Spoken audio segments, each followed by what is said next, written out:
Bugün sizə hər iki əlifbələrdən bir neçə testin izahını verəcəm. İlk olaraq qısa dərslərimiz haqqında məlumat verim, sonra keçək testlərin izahına. Qeyd edim ki, hal-hazırda MİQ və sertifikasiya hazırlığı üçün fevral qruplarımıza qeydiyyat davam edir. Sizlər də yüksək nəticə əldə etmək üçün peşəkar və təcrübəli müəllimlə hazırlaşmaq istəyirsinizsə, dərslərimizə qoşula bilərsiniz. Dərslərimiz haqqında ətraflı məlumat əldə etmək istəyənlər 050 855 91 46 nömrəsi ilə əlaqə saxlaya bilər. Keçək testlərimizə.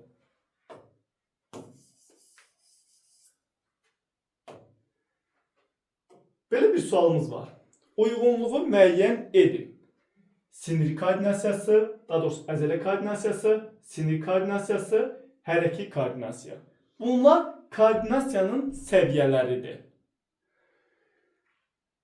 Tərəflərə baxaq. Əzələ gərginliyi ilə əlaqədar hərəkətlərin idarə olunmasında olan sinir proseslərinin nizamlanması. Hər zaman yadınıza saxlayın ki, nizamlanması sözündən əvvəl olan söz bizim üçün açar sözdür. Burada da sinir proseslərinin nizamlanması var. Demək ki, bu aiddir 2-yə. Deməli, A oldu 2-yə aid. Əzələ gərginliyinin nizamlanmasının bədənin digər hissələrinə ötürülməsi. Neyin nizamlanması? Əzələ gərginliyinin. Bu da olacaq əzələ koordinasiyasına. Gəlin burada yazaq. B, bu isə A oldu. C. Zaman və məkanda bədənin hərəki fəaliyyətinin nizamlanması. Neyin nizamlanması? Hərəki fəaliyyətin nizamlanması. Bu da aiddir hərəki koordinasiyaya. Deməli, 1-ə aid oldu B, 2-ə aid oldu A, 3-ə aid oldu C. Cavabımız hansı oldu? C variantı.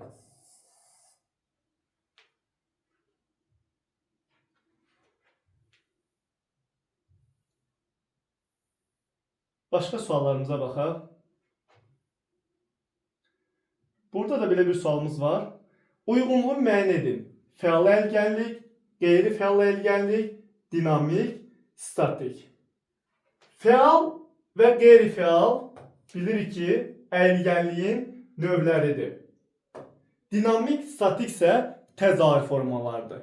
Ümumilikdə bir yerdə bunları nə götürə bilirik? Əlgənliyin səciyyəvi xüsusiyyətləri. Əgər bizdən əlgənliyin səciyyəvi xüsusiyyətlərini soruşsa, bu zaman həm fəal, həm qeyri-fəal, dinamik, statik, ümumi və xüsusi əyilmə götürürük. Fəal əlgənlik. Fəal əlgənlik bilirik nədir ki? Hərəkətləri idmançı əzələ gücü hesabına geniş amplituda ilə icra etməsidir. Təbii ki, burada cavabımız elə olacaq hansı? 1-ə aid olan əzələ gücü hesabına geniş amplituda ilə icra etməsi B-dir. 1-ə aid oldu B. Qeyri-fəal əyilgənlik nədir? Qeyri-fəal əyilgənlik isə hərəkətləri idmançı kənar dartma qüvvəsi hesabına geniş amplituda ilə icra etməsidir. C-də aid oldu 2-yə. Statik əyilgənlik nədir? Hərəkətləri maksimal amplitudada saxlamaq. D. Statik aid oldu D. Dinamik isə maksimal amplituda ilə icra etməkdir. Bu da suallarımızda A variantıdır. Cavab olaraq A variantı götürürük. Maksimal amplituda ilə icra etmək. Deməli, 1-ə aid oldu B, 2-ə aid oldu C, 3-ə aid oldu A, 4-ə aid oldu D. Baxaq cavablarımızda hansıdır? 1B, 2C, 3A, 4D. Cavab elə A variantıdır.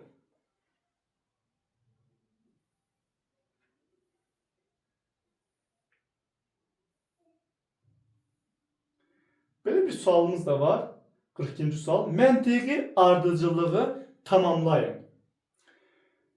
Verilib, uzanaraq dayaqda dairəvi hərəkət, paralel qollarda yerlənmək, kəndirə dırmanmaq. Demək ki, buradan biz hansı məntiqi tuta bilərik? Bunlar hansı ətraflar üçündür? Yuxarı ətraflarda əzələ qüvvəsinin inkişafı üçün istifadə etdiyimiz hərəkətlərdir. Demək ki, bizdən nəyi soruşur? Yuxarı ətraflarda inkişafı üçün nəzərdə tutulmuş hər hansı bir hərəkəti. Yuxarı ətraflar üçün istifadə etdiyimiz hərəkətlərdən hansıdır burada? Oturuşda hoppanaraq irəliləmək, bu bilirik ki, aşağı ətraflar üçündür. Gövdənin bükülüb açılması, ön ətraflar. Dayaqda irəliləmə, bəli, dayaqda irəliləmə istifadə olunur yuxarı ətraflar üçün.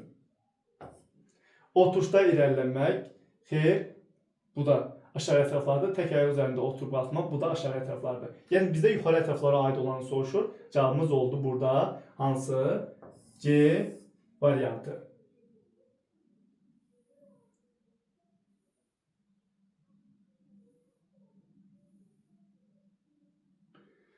Bu qabiliyyət insan orqanizminin ürək, damar və tənəffüs sistemlərinin işindən, onların funksional vəziyyətlərindən birbaşa asılıdır. İnkişafı üçün ən zəruri şərtlərdən birincisi hərəkətlərin davamlı icrasıdır. Təbii ki, burada cavab nə ola bilər? Dözümlülük. Hərəkətləri davamlı icra etmək dözümlüyə aiddir, həm də dözümlü qabiliyyəti birbaşa ürək, damar sistemi və tənəffüs aparat sisteminin işindən asılıdır. Cavabımız olacaq Y variantı, yəni dözümlülük. Başqa da bir-iki sualın izahını verim.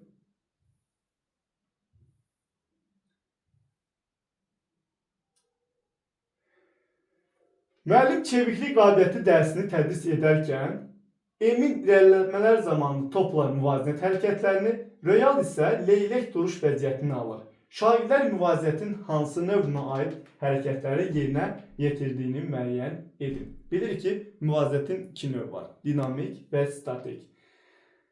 Deməli, eminin icra etdiyi hərəkətlər, topla müvazinət hərəkətləri sayılır bizim üçün nə? Dinamik müvazinət. Lakin leylək duruşudur, xoruzvari duruşdur, qaranquş duruşu isə hesab olunur bizim üçün hansı hərəkətlər? Statik hərəkətlər, yəni statik müvazinətə aiddir. Demək ki, eminin icra etdiyi dinamik, realın icra etdiyi isə statikdir. Cavab B variantıdır.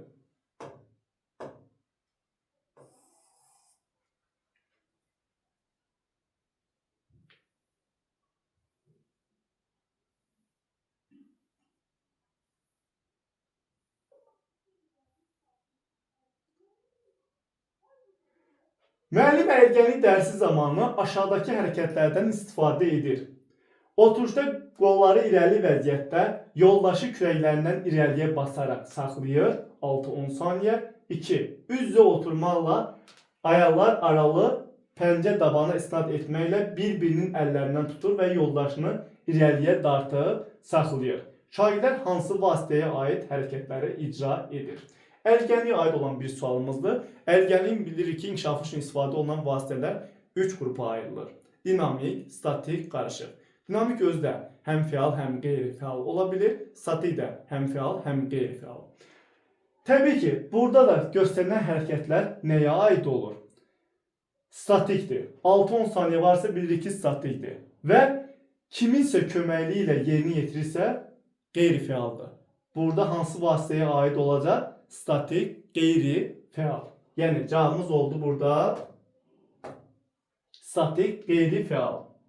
Çünki kiminsə köməkliyi ilə, görürsünüz, ona yoldaşı köməkliyi göstərir. Yoldaşı kömək edərək bədənin hər hansı bir hissəsini 6-10 saniyə müddətində saxlayırsa, bu statikdir. Yəni statik, qeyri-fəaldır. Bu qədər.